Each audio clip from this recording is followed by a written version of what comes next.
Gloria a Dios. Un aplauso fuerte al Señor en esta mañana. Dios es bueno, bueno, bueno, bueno, bueno, bueno. Y para siempre es. Amén. Él la renueva cada mañana en nosotros. Bendito Dios. Yo estoy muy agradecido de Dios.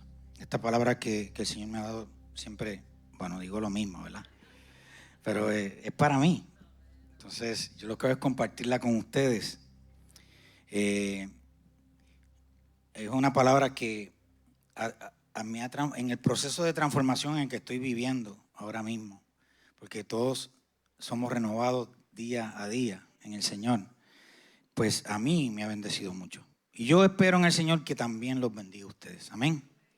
Yo he titulado el tema de esta mañana, Venciendo los Gigantes. Venciendo los Gigantes. Y yo quiero hacerle esta pregunta a ustedes. ¿Cuántos de ustedes alguna vez en su vida conocen un término que en inglés se le dice underdog? ¿Saben lo que es underdog, verdad? Algunos, ¿verdad? Los que no, pues les voy a explicar ahora.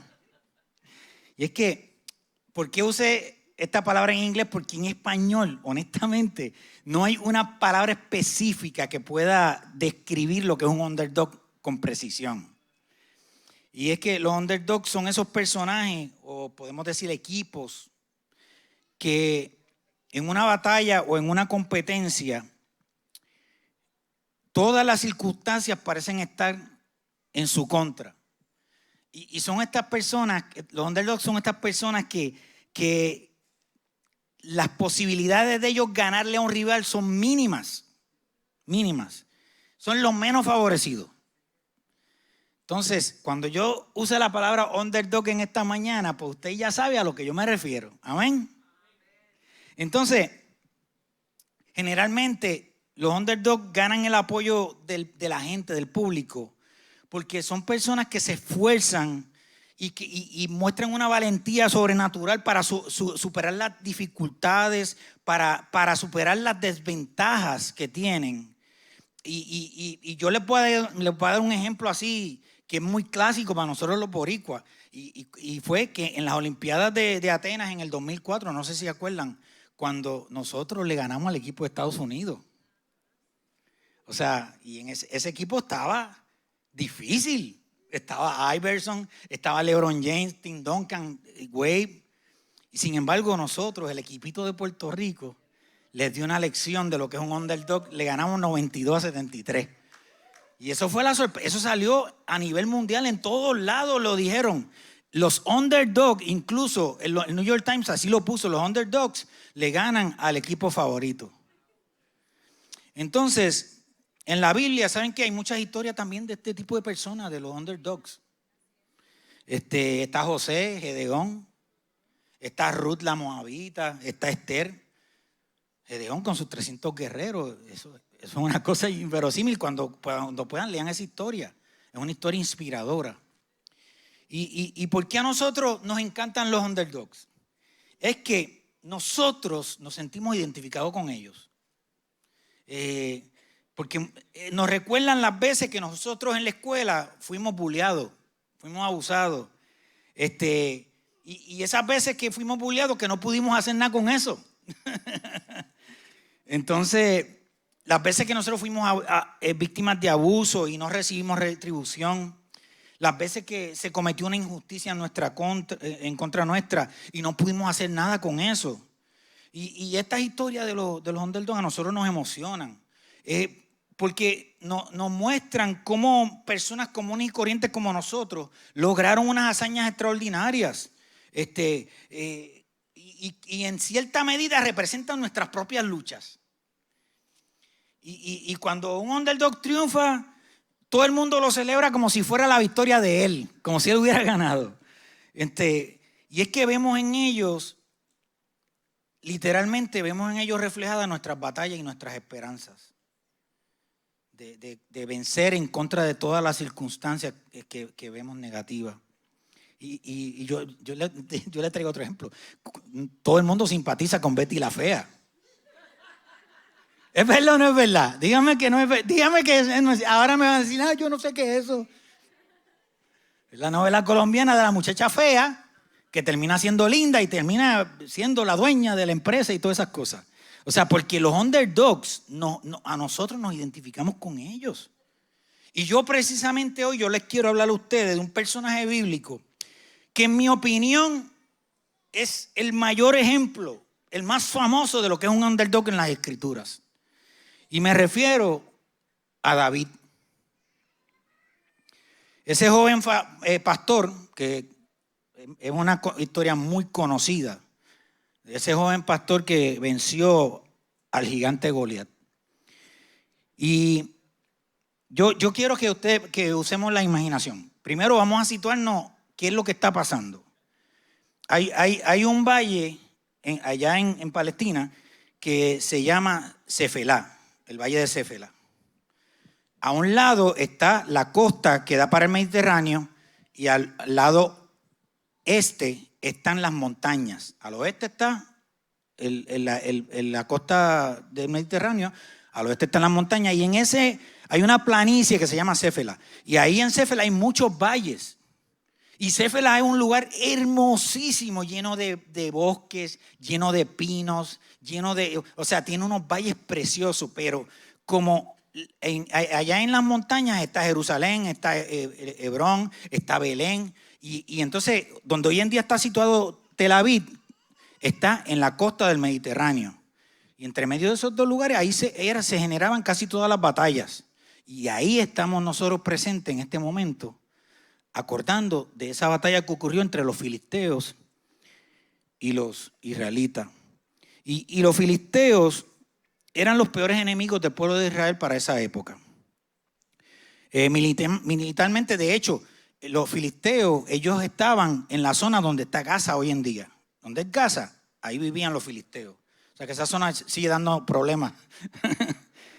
Entonces, tenemos este ejército amenazante de los filisteos y por el otro lado tenemos a los israelitas paralizados por el miedo. Y en medio de esta atmósfera, de todo esto que yo he descrito, es que terminan enfrentándose un underdog que es David contra un abusador que es Goliat. Un jovencito contra un gigante. Entonces, para nosotros entender por qué razón se enfrentan dos personas y batallan entre ellas, es porque en esa época, para los ejércitos evitar el derramamiento de sangre excesivo por la batalla entre los dos ejércitos, ellos lo que hacían es que cada ejército escogía a su campeón. Y si era una batalla especialmente que no representaba el dominio de un territorio, sino que eran por malos entendidos, generalmente escogían dos campeones, cada ejército escogía uno. Pues en esas circunstancias, y para ellos evitar el derramamiento de sangre excesivo, pues el ejército de los filisteos envía a su campeón, que es Goliat. Pero Israel todavía no tenía ningún campeón porque todos estaban asustados. Entonces, para que nosotros entendamos más dentro del contexto de las diferencias que había entre Goliat y David, vamos a ver qué la Biblia describe respecto a ellos. Si nosotros vamos a 1 Samuel 17, del 4 al 11, nos pinta una imagen bien clarita de cómo era Goliat. Yo lo que quiero es que imaginen este monstruo de ser humano. Medía 9 pies 6 pulgadas. Esta mañana lo dije al revés. Y la gente dijo, no es tan grande como Lebrón. Pero medía 9 pies 6 pulgadas. Estaba, este coso estaba cubierto de una armadura que era de bronce. Y una armadura, mira, que la tenían acicalada, brillaba bajo el sol y cada pieza estaba cuidadosamente diseñada para la guerra. Miren, la jabalina de este coso, la punta de la jabalina pesaba más de 100 libras. ¿Sabe? Pesaba más que un hombre. Digo, un hombre flaquito. Y entonces, nosotros bajo todos esos detalles que yo le he brindado a ustedes, yo les puedo decir a ustedes que Goliat no era un soldado común y corriente. Era el campeón del ejército de los filisteos. Era un hombre entrenado en la crueldad del combate. Era un guerrero que a la vista de los israelitas era insuperable. Y esa figura que los israelitas veían aterrados como lo imposible de superar, entrenado de esa manera, aterrador, ninguno de ellos quería enfrentarlo, ninguno. Sin embargo, el único que tuvo la valentía de decir que lo iba a enfrentar fue ese joven pastor llamado David, el underdog. Ahora vamos a describir a David para que ustedes vean cómo se veía la desventaja. David, en el verso 14 de primera de Samuel 17, dice: David era el menor de los hijos. Sus 3 hermanos mayores se quedaron en el ejército de Saúl. Y este verso a nosotros nos presenta un joven pastor de Belén, hijo de Isaí, que era el más joven de 8 hermanos, dedicado toda su vida a cuidar las ovejas de su padre, y que definitivamente, y lo vamos a probar, era menospreciado aún por su propia familia. Y eso lo vemos cuando en el momento que Dios le dice a Samuel: ve a Belén, a la casa de Isaí, y entre sus hijos ahí va a estar el próximo rey de Israel, ve y úngelos. Fueron como un concurso de Mr. Universo, uno a uno, pasando uno a uno. No, este no es, pero espérate, que este se ve bien, mira, está fuerte, está grande, este es el rey. No, ese no es. Pasaron todos. Y a lo último Isaías le dijo: mira, yo tengo guardado en la gaveta un hijo, el menor, pero yo no creo que ese sea, porque ese es más flaquito, ese es más débil, ¿me entiendes? Yo estoy usando mi imaginación. El asunto es que, miren lo que hace Dios. Dios le da la instrucción a Samuel que ungiera a David. Y le dice: no te fijes en su físico, en su apariencia física, porque yo, Dios, miro el corazón. O sea, quizás físicamente él no se veía como el guerrero, como el capaz de ser rey de Israel, de dirigir a esa gran nación, pero tenía ese corazón de guerrero y Dios lo conocía. Entonces, por un lado, pues tenemos al Goliat, que ya yo les presenté la imagen de un guerrero implacable, intimidante, invencible. Y tenemos por el otro el pastor de ovejas, joven, inexperto y prácticamente sin ninguna posibilidad ante el gigante. A simple vista, eso es lo que se ve. Y por eso es que yo a David lo tomo como el mejor ejemplo de lo que es ser un underdog. Resulta que, miren esto. Cuando yo empiezo a estudiar esto, para yo traerles la palabra, me vuela a la cabeza algo que descubrí estudiando. Y es que me di cuenta que gran parte de los teólogos, ellos presentan la teoría de que Goliat no era tan poderoso como él aparentaba ser. ¿Sabe? Presentan la teoría de que la imagen que él presentaba no era la realidad de quién era. En mi barrio, allá en Fajardo, le decían buchipluma. Ellos alegan que hay detalles en la narrativa bíblica que les hace pensar que Goliat simplemente era un hombre enfermo que padecía de una enfermedad que se llama acromegalia. En otras palabras, él padecía de gigantismo. Y ellos tienen unos textos bíblicos para probar esa teoría. Primero ellos pensaban que él estaba ciego y que veía doble.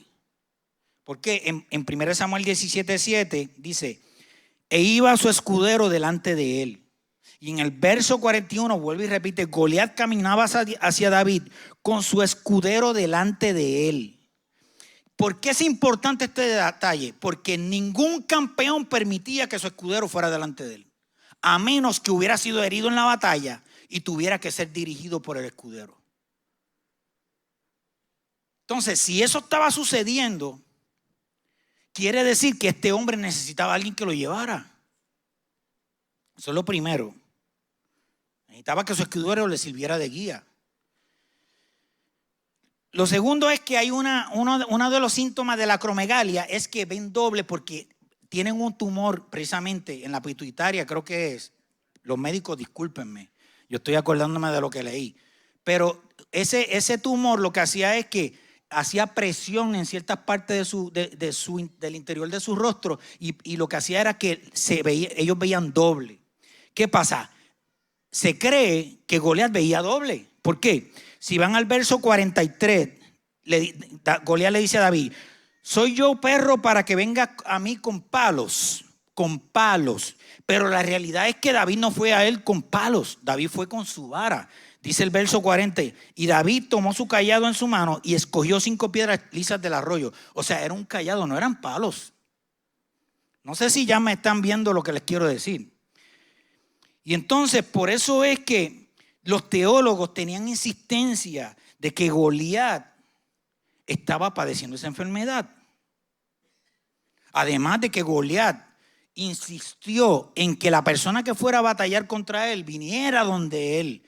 Y eso no era común. Los campeones, ellos iban para adelante y eran los primeros que se acercaban a batallar. Pero él dice en el verso 8: escoged de entre vosotros un hombre que venga donde mí y me enfrente. Entonces, ¿qué yo quiero decir con todo esto? Que si en realidad Goliat sufría de esta enfermedad, no había una razón para que el ejército de Israel lo viera a él como el hombre invencible que ellos veían. Porque era un hombre enfermo. Era un gigante, pero era enfermo.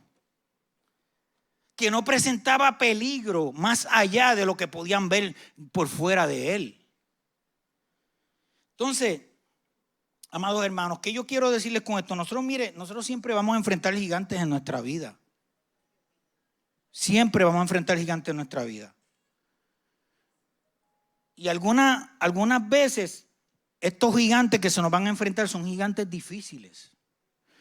Pero otras veces son gigantes enfermos que quieren intimidarnos, que quieren presentar esta imagen de que son invencibles, y la realidad es que no lo son. Hay personas que enfrentan gigantes que lo hacen como lo hizo David. O sea, ellos toman la decisión de hacerle frente a los gigantes, de agarrarse de lo que Dios le ha dado y vencer sus gigantes en el nombre del Señor. Hay gente que es así, ¿sabe? Y de verdad hay gigantes que son difíciles e intimidantes. Hay gigantes terribles que se presentan a nuestra vida y que son inescrupulosos. Hay personas que batallan con el gigante de una enfermedad terminal. Hay personas que luchan con situaciones tan difíciles como la pérdida de un hijo o de un ser que aman. Hay personas que de la noche a la mañana sufren la pérdida de su casa, de sus bienes, se quedan sin trabajo, se quedan desamparados. Esos son gigantes grandes y difíciles. Y hay personas que luchan con la tristeza de saber que tienen un hijo que está metido en las drogas. Miren, eso debe ser terrible. O tener que lidiar con un esposo o una esposa alcohólico. Pero ¿saben qué, amados hermanos? La Biblia a nosotros nos advierte que en el mundo nosotros vamos a enfrentar a gigantes. Los vamos a enfrentar. Pero ahí también nos dice a nosotros, nos da una buena noticia, que es que el gigante de los gigantes, Cristo Jesús, está con nosotros. Cristo está con nosotros. Él está de nuestro lado. Él está a nuestro favor. Él está luchando la batalla junto a nosotros, con nosotros y por nosotros. Entonces, estas personas que pelean esa buena batalla, que no se rinden ante las dificultades y que se agarran de su fe, para mí, en mi opinión, son verdaderos campeones. Son campeones porque ellos deciden enfrentar su gigante. Pero lamentablemente, amados hermanos, también hay otras personas que deciden huir de los gigantes. Que ven los gigantes y se intimidan.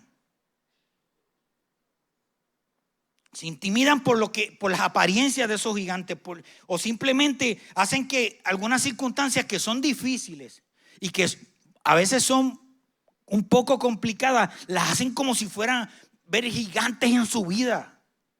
Le dan demasiada importancia que no merecen esas preocupaciones. Entonces, son personas que en lugar de enfrentar esas situaciones difíciles, deciden huir de ellas, no las encaran.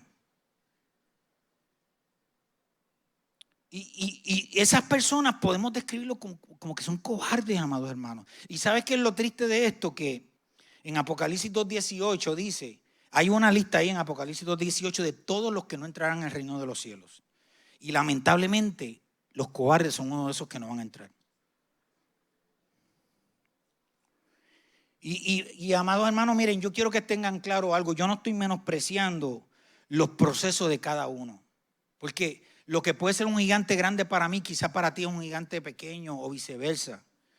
Pero la realidad es que hay personas que hasta los más pequeños problemas ellos los hacen como si fueran unos gigantes.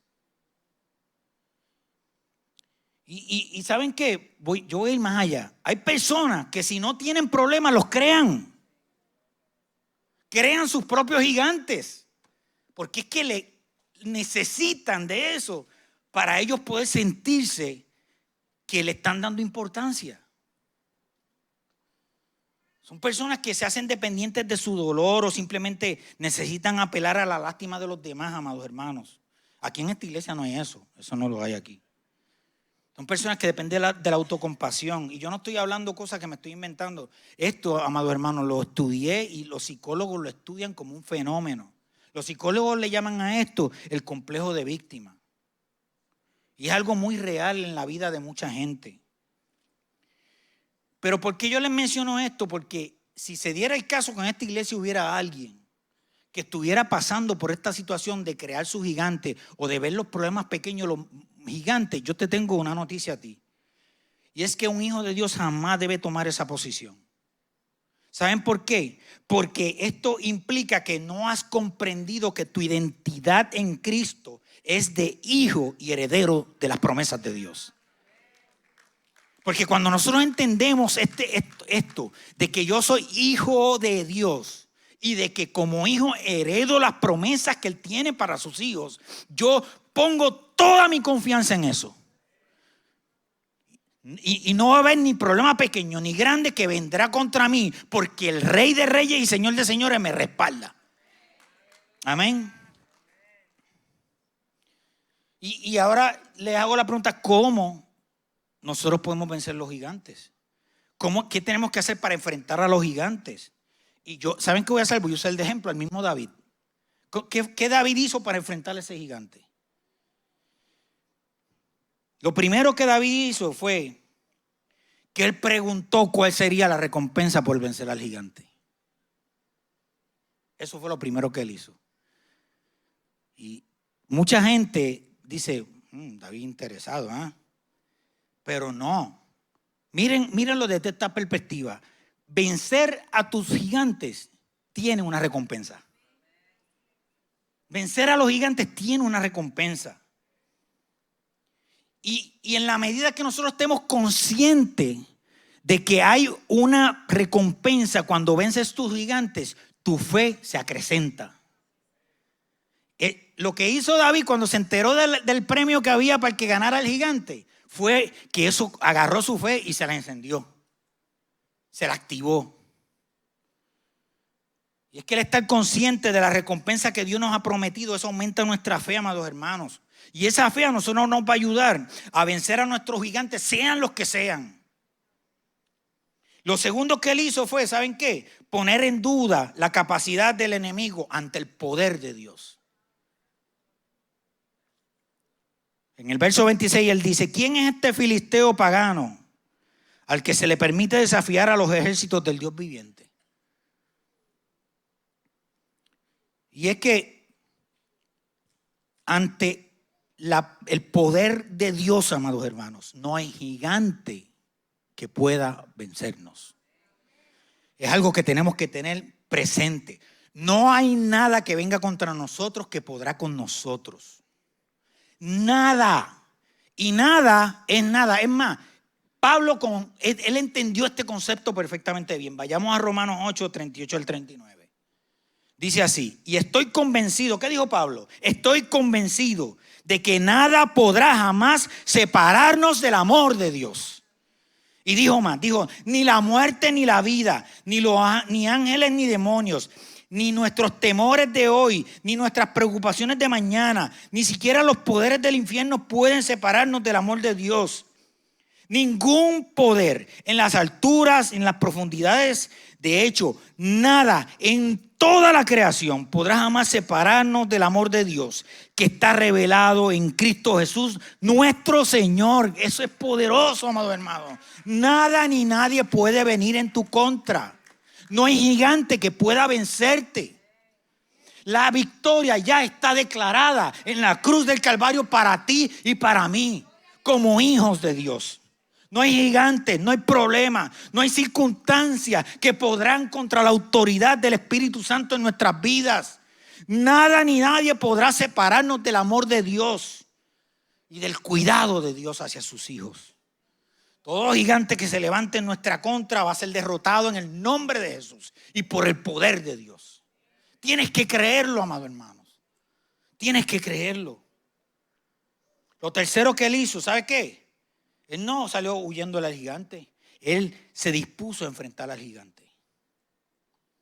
En el verso 32 le dijo a Saúl lo siguiente: no se preocupe por ese filisteo. Yo iré a pelear contra él. Y esto a mí me recuerda a Josué. ¿Se acuerdan a Josué? ¿Qué Dios le dijo a Josué? No olvidemos nunca esto, porque esto debemos sembrarlo en nuestro corazón. Le dijo, sé fuerte y valiente. Él no dijo, yo te voy a dar fuerza y valentía. Él le dijo, sé. Es una orden que Dios le dio a Josué. Sé fuerte y valiente, no tengas miedo ni desmayes, porque el Señor tu Dios está contigo donde quiera que vayas. ¿Y saben lo que hizo Dios? Se lo dijo 3 veces por si acaso. 3 veces le dijo, no temas ni desmayes. No temas ni desmayes. Y esta es la actitud que nosotros debemos tener como guerreros de Dios. Si tenemos esta actitud, vamos a vencer nuestros gigantes. En el nombre de Jesús. Lo cuarto que pasó es que él no se intimidó por la manera en que Saúl lo menospreció. Saúl menospreció a David. Pero eso no lo intimidó a él. Primera de Samuel 17:36 dice, si este siervo suyo ha matado leones y osos, lo mismo puede hacer con ese filisteo incircunciso, porque está desafiando al ejército del Dios viviente. Y es que, amados hermanos, nosotros no podemos olvidar que cada mañana las misericordias de Dios se renuevan en nosotros. Nosotros no podemos olvidar las experiencias que tenemos con Dios, las experiencias vividas en el pasado, cómo Él nos sacó de lo peor y nos hizo sus hijos. Si hay un milagro grande en nuestra vida que debe inspirarnos, es que Dios haya perdonado nuestros pecados. Entonces no podemos olvidar lo que éramos antes y somos ahora. ¿Saben por qué? Porque nuestro testimonio nos da vida, nos da valor y nos da fuerza. No podemos olvidar nunca las bondades de Dios que se manifiestan constantemente en nosotros. Que aún en medio del dolor, aún en medio de tus lágrimas en la noche, aún en medio de esos momentos difíciles, tú puedes estar seguro, tú puedes estar segura que Dios está a tu lado. Dios está contigo, no te deja solo, no te deja sola. Él está viendo cada una de tus lágrimas. Y Él reconoce cada una de esas lágrimas y le da valor. Lo quinto es que David decidió pelear con sus propias armas y no con los recursos de Saúl. Dice el verso 38. Saúl le dio a David su propia armadura, un casco de bronce y una cota de malla. David se los puso, se ciñó la espada y probó dar pasos porque nunca antes se había vestido con algo semejante. David le dijo a Saúl, no puedo andar con esto, no estoy acostumbrado a usarlo. Así que David se lo quitó. ¿Y qué decidió él? Él tomó 5 piedras lisas de un arroyo y las metió en su bolsa de pastor. Luego, armado únicamente con su vara de pastor y su honda, comenzó a cruzar el valle para luchar contra el filisteo. Muchas veces, amados hermanos, ¿sabe qué pasa con nosotros? Que nosotros nos subestimamos demasiado. Nosotros nos equivocamos subestimando las armas que Dios ha puesto en nuestras manos. Y es que nosotros vemos como que la honda que usó David y las piedritas como que es un juguete de niños. Así lo visualizamos. Entonces, seguimos viendo al David underdog por los recursos tan pequeños que él tenía. Pero yo quiero aclararles algo a ustedes en esta mañana. La honda que tenía David era un arma sumamente poderosa.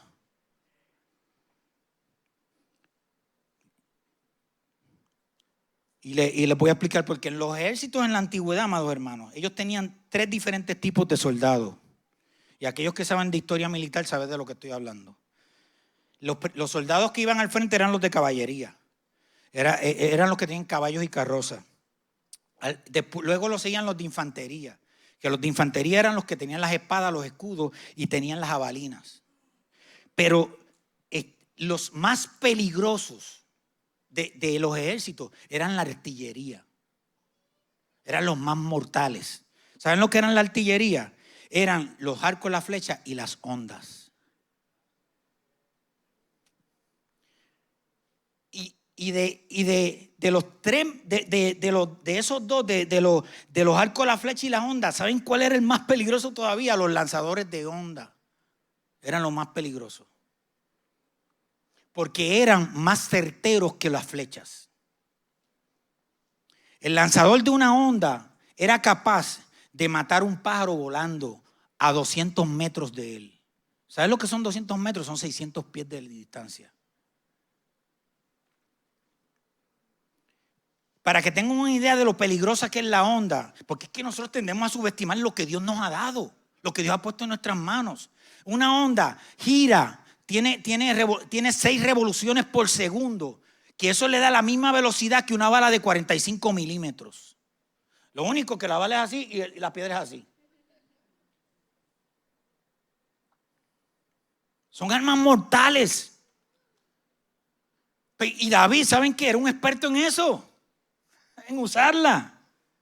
Amados hermanos, ¿qué yo quiero decirles con esto? Es que Dios a nosotros nos ha provisto de las armas que necesitamos para vencer nuestros gigantes. Él nos las ha puesto en las manos. Y nosotros no podemos subestimar lo que Él ha puesto en nuestras manos, porque son armas poderosas. ¿Sabe lo que Dios ha puesto en nuestras manos? Lo primero que ha puesto es su palabra, que es espada de doble filo. ¿Sabe lo que Él ha puesto? El recurso de la oración, que nos fortalece espiritualmente cada día y nos conecta cada vez más y más a la sabiduría de Dios. Lo otro que ha puesto en nosotros es el apoyo de mis hermanos en la fe, que somos guerreros del mismo ejército y nos apoyamos unos a los otros. Es un arma poderosa. Y sobre todo, el arma más poderosa que Dios ha puesto en nuestras manos es la presencia de su Espíritu Santo en nosotros. Pero no nos damos cuenta. Entonces le tememos a los gigantes porque pensamos que no podemos vencer los gigantes. Nos equivocamos, menospreciamos los recursos que Dios ha puesto en nuestras manos, pero esos son armas poderosas y letales para vencer al enemigo que quiere derrotarnos. Entonces, ya estoy terminando, amado. No se me desesperen. Perdonen que me he extendido, pero es que esta palabra está tremenda, tremenda.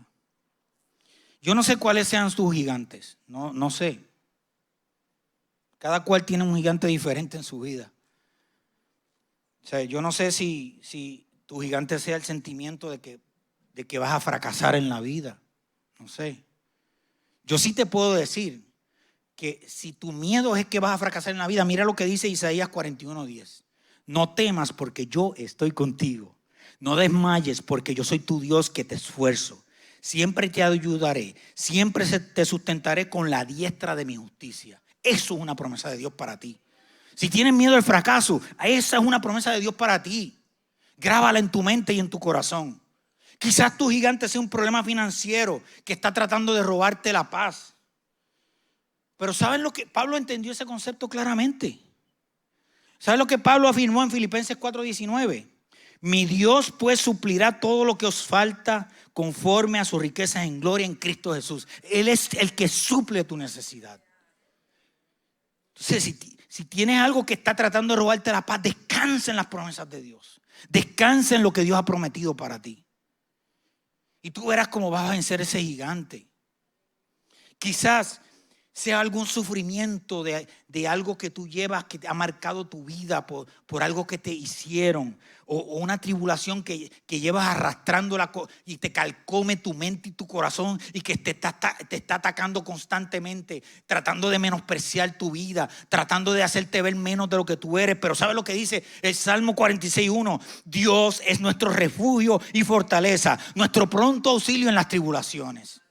Si tú tienes eso en tu corazón y en tu mente, quiero decirte que tu refugio y tu alternativa es que confíes que Dios agarra esa tribulación y la va a destruir, y va a agarrar esa tribulación y tú vas a ser un hombre y una mujer victoriosos en Cristo Jesús.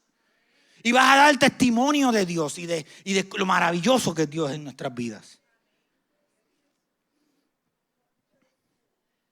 Yo quiero decirte algo también, que es muy importante que entendamos.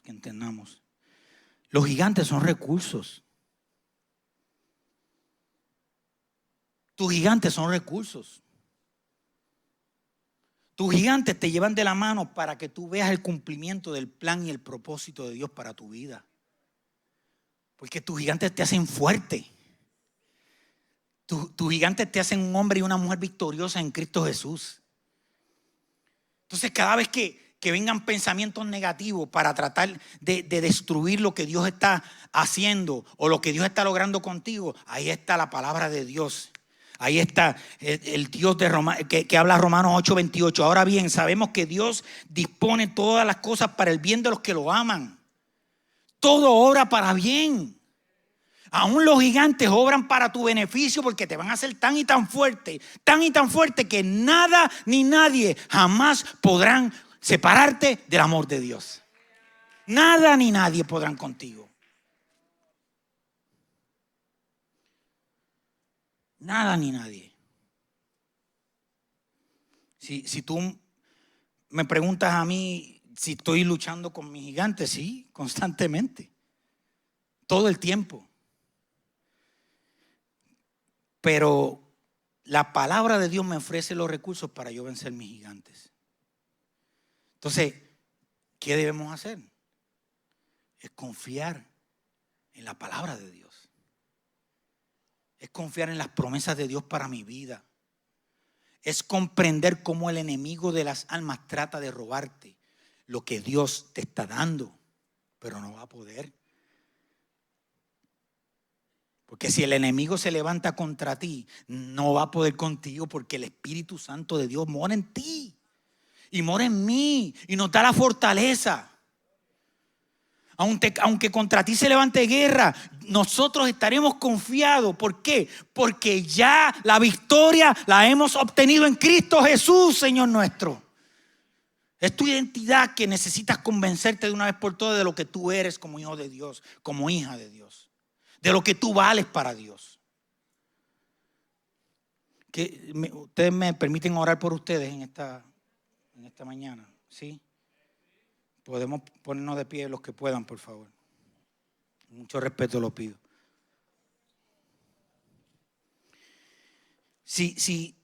Mi invitación en esta mañana es que si tú tienes algún gigante con el que tú estás batallando, y miren, vuelvo y repito esto, todos batallamos con gigantes. Unos batallan con el gigante de la arrogancia, unos batallan con el gigante del orgullo, otros con el gigante de que se subestiman demasiado. Otros batallan con el gigante que quieren hacerles ver que tu identidad no es lo que Dios ha dicho de ti. O sea, hay diferentes formas de los gigantes. Los gigantes actúan de diferentes maneras en nuestras vidas. Lo que es importante es que todos son vencidos en la misma manera. Todos son vencidos en la misma forma, confiando en las promesas de Dios, creyendo en su palabra y estando consciente que el Espíritu Santo está con nosotros. Amén, amén, amén. Dale un aplauso fuerte al Señor. Fuerte al Señor. Porque sus misericordias se nos renuevan cada mañana en nosotros. Quiero orar por ustedes, si me lo permiten. Si tú tienes algún gigante con el que tú estás batallando, yo te invito a que levantes tu mano en esta mañana y permíteme interceder al Señor para que Dios te dé la fuerza, la sabiduría y el conocimiento para que tú puedas identificar cómo vencer ese gigante, para que tú puedas ir de frente hacia ese gigante y decirle: ¿sabes qué? No te temo, no te temo, porque el que está conmigo es más grande que tú. Padre, en el nombre de Jesús, yo te pido por tus hijos y tus hijas, Señor. Tú conoces nuestros corazones, tú conoces nuestra mente, tú no conoces nuestras luchas, tú conoces nuestras vicisitudes, nuestras dificultades. Tú conoces las piedras en nuestro camino que nos hacen tropezar. Tú conoces esos gigantes que nos atacan constantemente, Padre amado. Y yo te pido en el nombre de Jesús, Padre, que tú nos des las fuerzas, danos la sabiduría. Ayúdanos a reconocer lo que tú has puesto en nuestras manos para vencer esos gigantes, Señor. Y ayúdame a usarlo correctamente, Padre amado, para que esos gigantes marquen mi vida de tal forma, en forma positiva, para yo poder caminar en tu obra y yo ver el propósito que tú tienes determinado para mí cumplirse en mi vida y en la vida de la gente que me rodea, Padre amado. Yo quiero ser para ti un guerrero de tu ejército, Padre amado, del que tú te sientas orgulloso, Padre amado. Quiero serte fiel cada día, Señor. Y quiero que la obra que empezaste en mí, tú la termines para gloria y honra de tu nombre, Señor. En el nombre de Jesús damos gracias. Amén, amén y amén. Dios los bendiga, amados hermanos. Bendiciones.